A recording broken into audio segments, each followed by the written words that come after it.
Welcome to the Deep Dive. Today we're taking a look at a really interesting set of documents covering the 2021-2022 performance of BrasilAgro. They're one of Brazil's largest land companies, but they operate all across South America. And our mission today is pretty simple.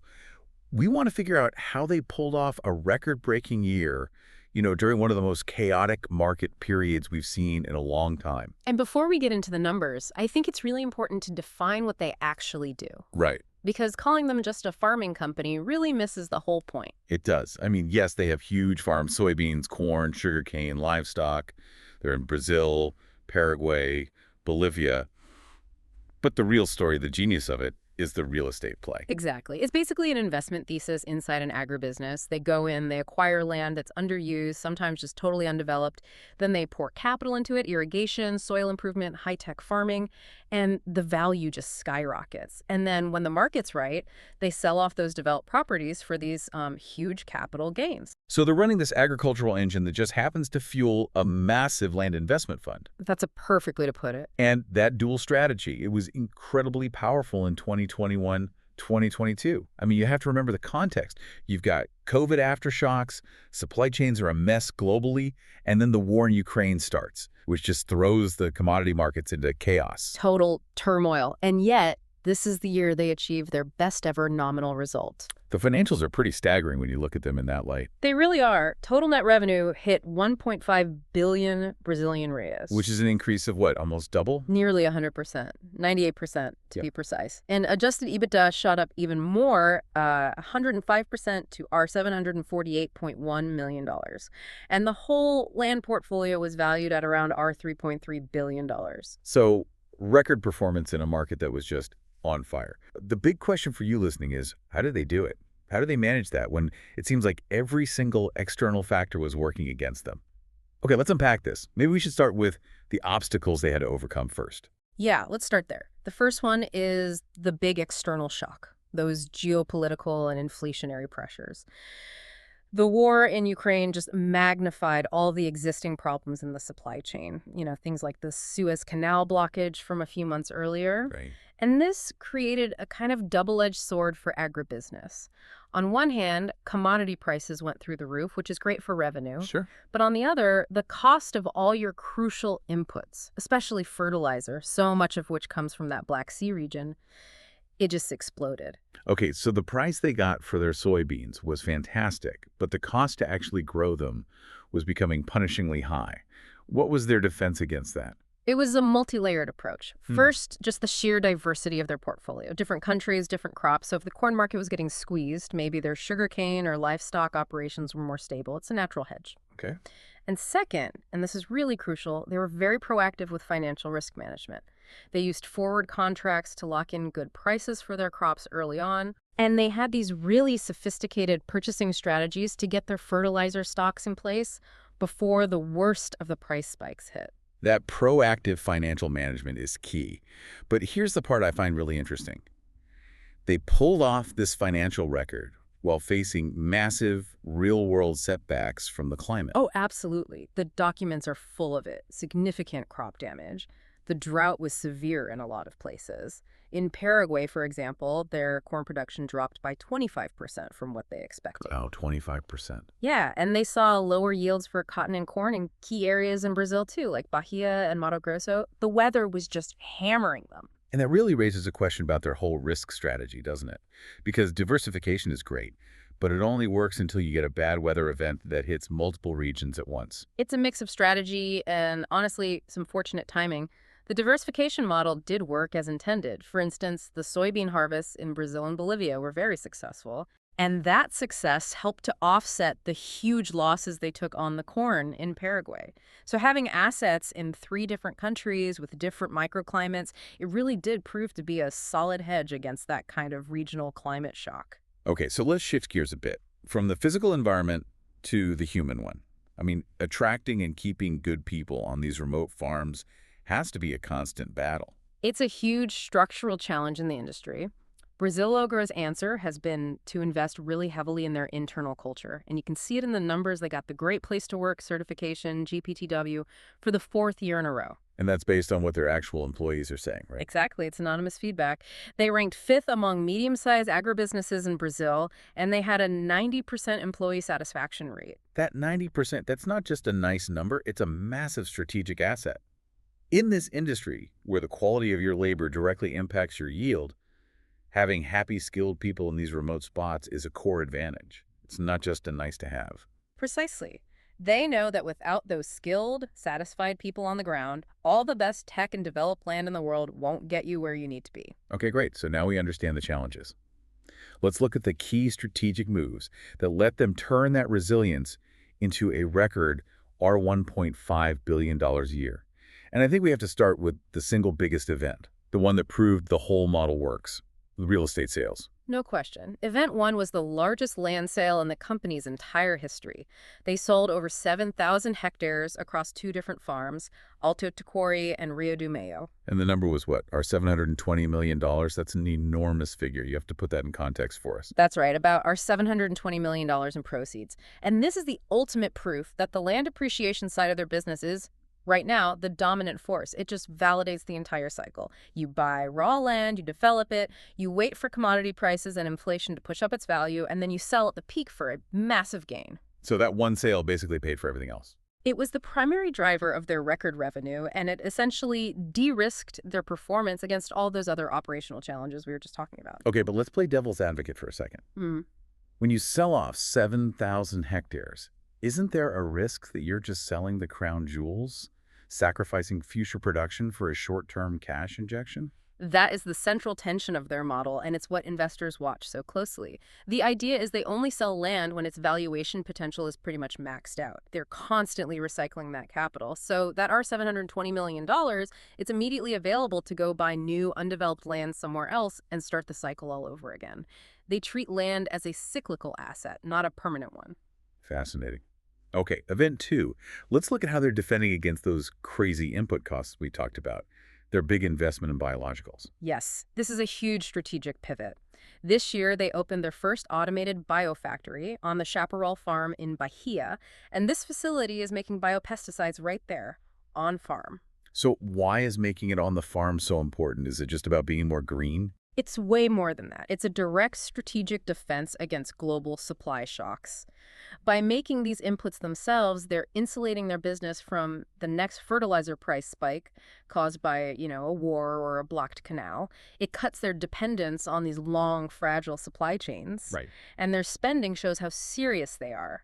They're planning to scale up their investment in biologicals from about our $1.9 million to $6.2 million in the next cycle alone. That's a very loud signal.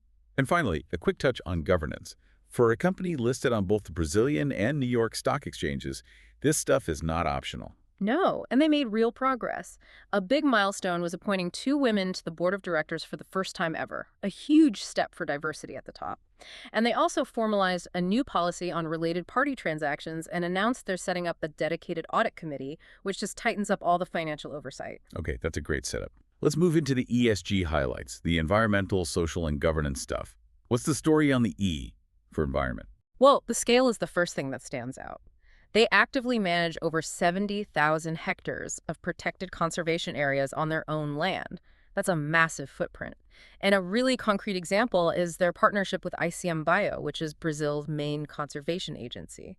They work together to fight fires near Imas National Park. They've actually cleaned 160 kilometers of fire breaks themselves to protect that ecosystem. But operating in these places comes with big risks too, right? Yeah. What about something like water scarcity? How are they handling that? Water is critical.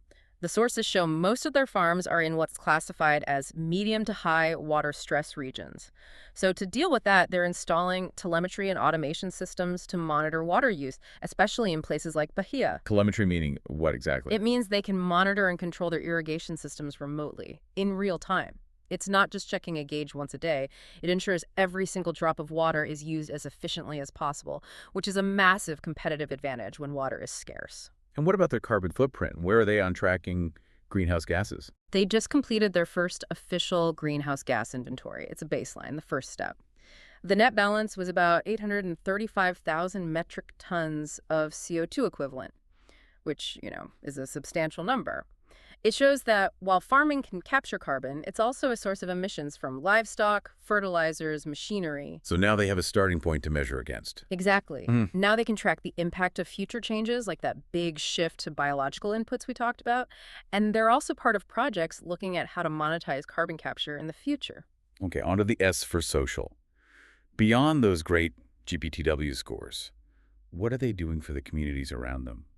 They have a social arm, the Instituto BrasilAgro, and they fund it with up to 2% of the company's net income, which is a serious commitment.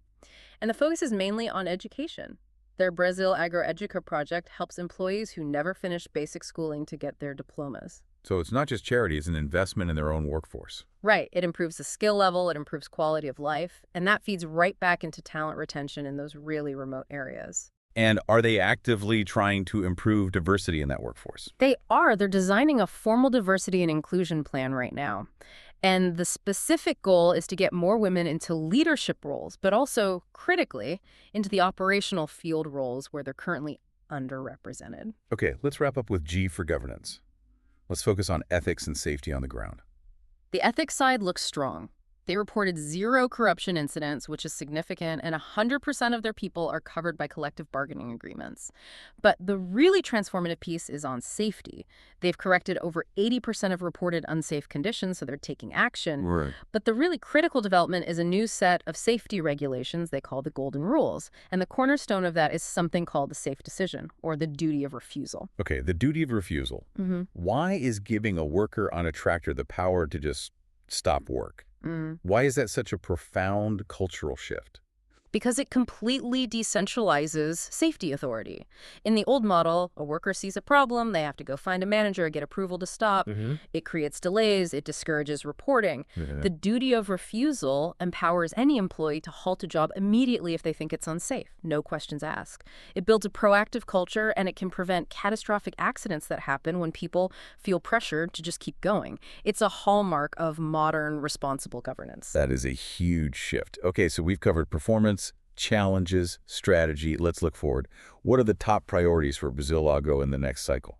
Priority 1, which I'd say is their most critical operational goal, is all about technology and connectivity. They want to improve their crop tracking software, and more tangibly, they're installing telephone towers to bring connectivity to about 53,000 hectares of farmland. 53,000 hectares. That's a huge area. Why is getting a cell signal out there so critical? Because it's the backbone for real-time monitoring. You move from someone driving around to check a water pump once a day to having a continuous data feed on everything. That speed is absolutely essential for making smart decisions quickly, especially when you're dealing with sudden climate events. Makes sense. Connectivity fuels efficiency. What's priority number 2? It's the massive expansion of biological agriculture. Like we said, they're building a second biofactory and boosting that investment to our $6.2 million. This is their big strategic play to gain more self-sufficiency and stabilize their costs against the volatility of the global chemical markets. And the third priority seems to circle back to their people. It does. It's their most ambitious social goal, I think. They're implementing a comprehensive new skills and performance evaluation system, and this is going to apply to everyone at every level, from the executive suite right down to the field teams in all 3 countries. So it's more than just a year-end review. Much more. It's designed to identify skill gaps, professionalize management, and build a real pipeline for succession planning across the entire organization. Okay, so let's put it all together. What are the 3 biggest takeaways for you, the listener, from this deep dive into BrasilAgro? I'd say key insight 1 is real estate dominance. Their record-breaking year and all that turmoil was fundamentally driven by land appreciation. That huge, our $720 million sale proved that their develop and sell model is incredibly successful and for now is more important to their bottom line than the pure farming operation. Key insight 2 for me is their approach to risk. We're calling it technological hedge against risk. They are actively using technology, whether it's telemetry for water or biofactories for inputs, as a core tool to fight back against both physical climate risks and financial market volatility. And key insight 3 is what I'd call strategic social responsibility. Their social investments, the education through the Institute and the focus on being a great place to work, they aren't just charity or compliance. They see it as essential for building resilience, ensuring quality, and winning the war for talent in very tough remote environments. Which brings us to a final thought for you to reflect on. The company's model relies heavily on agricultural land values continuing to go up. After a massive sale like that $720 million one, the big question is, how much of their real estate can they sustainably sell off before they start to weaken the very operational farming base that makes the land valuable in the first place? That's the core tension, for sure. And building on that, can this huge pivot to biologicals truly decouple their costs from the global fertilizer market? And what will that shift do to their newly established carbon footprint of 835,000 metric tons? Something for you to mull over.